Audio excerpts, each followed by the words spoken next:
Welcome everyone to day 2 of our 12 days of Mortal Kombat Christmas Holiday Special. If you tuned in with us yesterday, you'll know that we started off with the original entry into the series, Mortal Kombat. A fine example of what early fighting games looked like, this was the seed that would go on to spawn a massive franchise with a huge player base, of which includes myself. Now, if it wasn't already obvious from the title, today we're going to be checking out Mortal Kombat 2 for the SNES. Now, I really like this version because not only was it the version I had growing up when I was fumbling through my father's old game collection, but this was actually the game that helped turn over the no blood and gore ban that Nintendo had originally applied to Mortal Kombat 1. Looking back at the competition between Sega and Nintendo, and seeing that the Sega version of Mortal Kombat actually had a cheat for you to turn the violence back on, it's not hard to believe that Nintendo was feeling a little left out, and especially more so when their slogan at the time was Sega does what Nintendo don't. So, let's not stall any further and take a look at the beauty that is Mortal Kombat 2. Only 1 year after the original release of its predecessor, Mortal Kombat 2 hit arcades come 1993. Developed again by our boys over at Midway, Ed Boon described the game as being everything the team wanted in Mortal Kombat 1, of which they simply did not have the time to put in. Naturally, it started out in arcades before making its way to a large variety of consoles, even to this day. With their newfound success, the team was able to get a hold of newer equipment to develop the game with, including a flashy $20,000 Sony camera, as opposed to the high-8 camera used to film their actors prior. This pretty much guaranteed better looking sprites and overall graphics for the game. Now, if you're coming from day 1 of our review celebration featuring the first title, you'll notice that this game has many similarities, while still offering enough fresh content to keep fans appeased. Most notably are the graphics and fluidity of fights. You can easily see the quality of their updated cameras reflected in the character models. The story for this particular game follows directly after the events of the first, with Liu Kang defeating Shang Tsung and sending him back to the safety of Outworld. As it turns out, Shang Tsung was only a mere pawn in the chain of power, and it is later revealed that his actions were all in the name of his master, Shao Kahn, supreme ruler of Outworld and its surrounding kingdoms.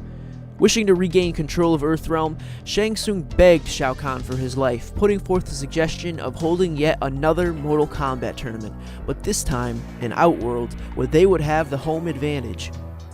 Intrigued by the suggestion, Kahn agrees and, using his abilities, restores Shang Tsung to his young, youthful age of martial arts prowess. It is from here that Earthrealm's protector Raiden is contacted and invited to the tournament along with his warriors. That's where you as a player step in, and who you choose to fight as is up to you. If you want the most canon story, Liu Kang's ending is said to be the most accurate portrayal of the timeline, but don't let that stop you from trying the rest of the available roster.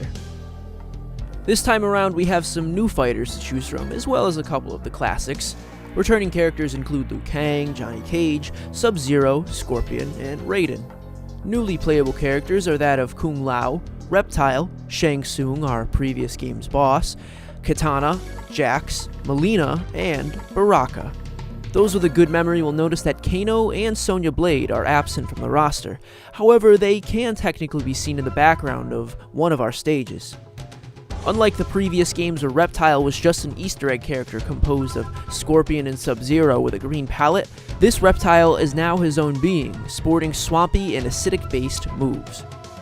Thanks to the introduction of a 4th fighting button, punches were now split up into low and high punches to better mirror the low and high kicks present in this and the game prior. Not only did this allow for more direct choices in how your character flowed during combat, but it gave characters greater opportunity for unique moves. Where the prior game would usually have 2 to 3 special moves per character at best, this game featured anywhere from 3 to 6 special moves per character. Even better, characters were all now bumped up from 1 fatality each to 2. For myself, the experience was much smoother. If I had a good time with Mortal Kombat 1, then I can easily proclaim that my experience with Mortal Kombat 2 was even better. Yes, the arcade-generated opponents did throw me around a lot, but that's just part of the learning experience, and considering I went on to review this game 1 day after I reviewed the prior, I was easily able to get right into the groove of it all. Just as before, your game mode of choice is that of Arcade Ladder. The biggest change regarding the mode is the removal of both endurance and test your might rounds. Endurance I didn't mind losing so much, as they are just what I would call quarter consumption rounds, but the lack of test your might was a little disappointing. To my understanding, the dev team wanted all of the points you earned to have come directly from the fights, and so they didn't include the minigame this time around. It was admittedly a small feature that played no role beyond bonus points, but it was also an aspect that I thought helped lend itself to the Mortal Kombat 1 charm. With Shang Tsung having fallen from power and Goro laying dead from his prior fight with Liu Kang, two new titans stand upon the top of the ladder, those being Kintaro and Shao Kahn. Kintaro is the latest four-arm warrior to take the place of Goro, having been sent to replace him as Shao Kahn's bodyguard after the fall of his predecessor. Goro had undeniably tossed me around and made me feel weak, but Kintaro literally jumped into the sky and landed on my pride multiple times. He is easily one of the hardest fighting game bosses I have ever faced in my 24 years living, and I can tell you that the taste of victory when I finally did fell such a great beast was sweet and satisfying. Shao Kahn 2 proved to be quite a violent challenge, but just like my experience with Mortal Kombat 1, it would seem the sub-boss is the one who has given me more trouble. Even attempting to use my Sub-Zero freeze-out tactic proved a challenge, as the opponent was smart enough to block and glance off most of my attempts. You are going to feel like this fight is very cheap, and in many ways it is, but there are tactics to victory here, and figuring out what works best for you is part of the fun of battling your way through the ladder.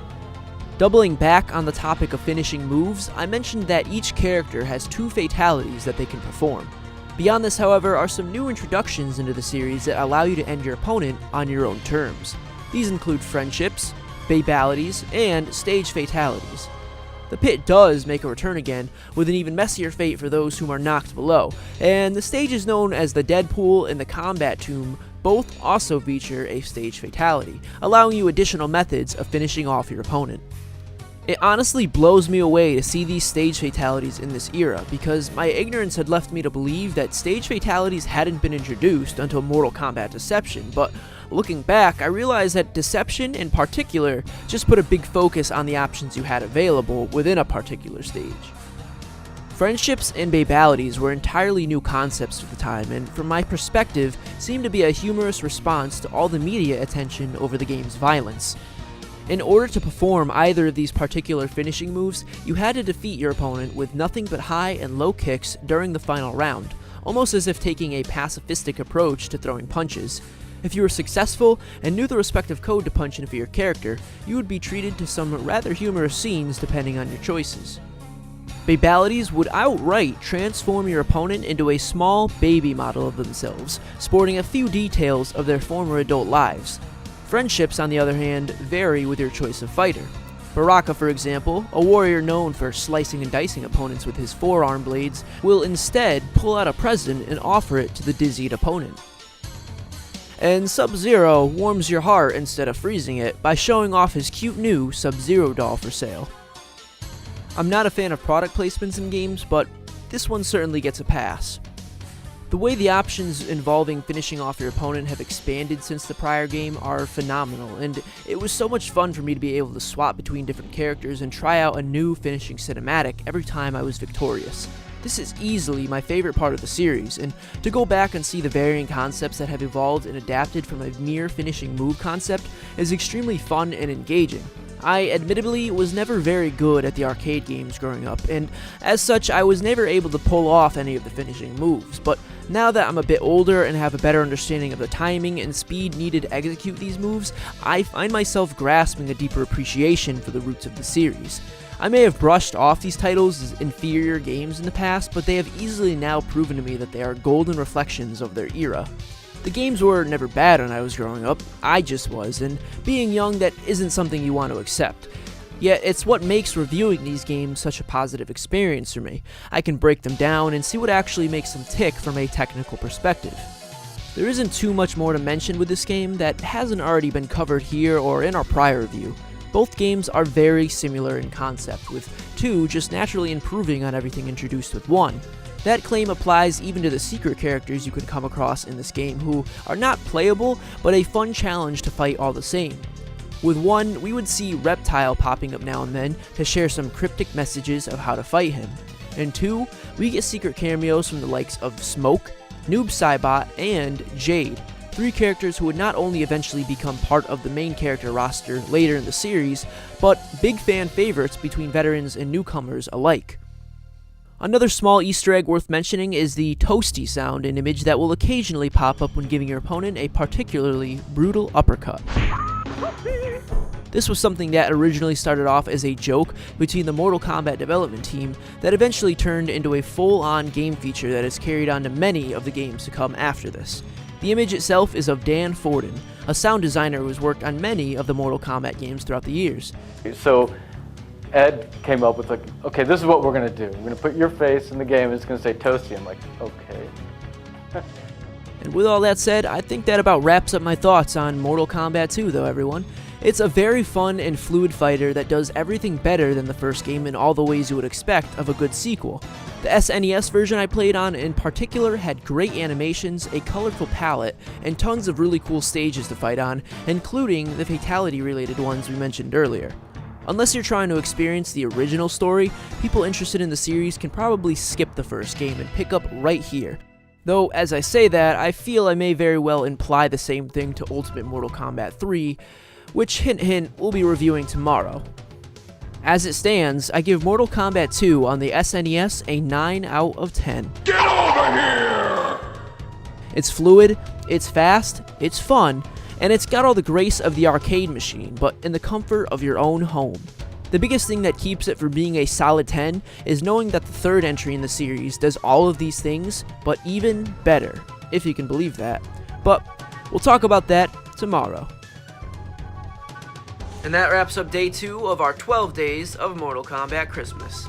I really hope you guys enjoyed hearing my thoughts on this classic second entry into the series. This video was not only a lot of fun for me to put together for you guys, but it was also a really nice educational experience, whether it be learning about the origins of these characters, the game's story, or even the development process for the original arcade cabinets.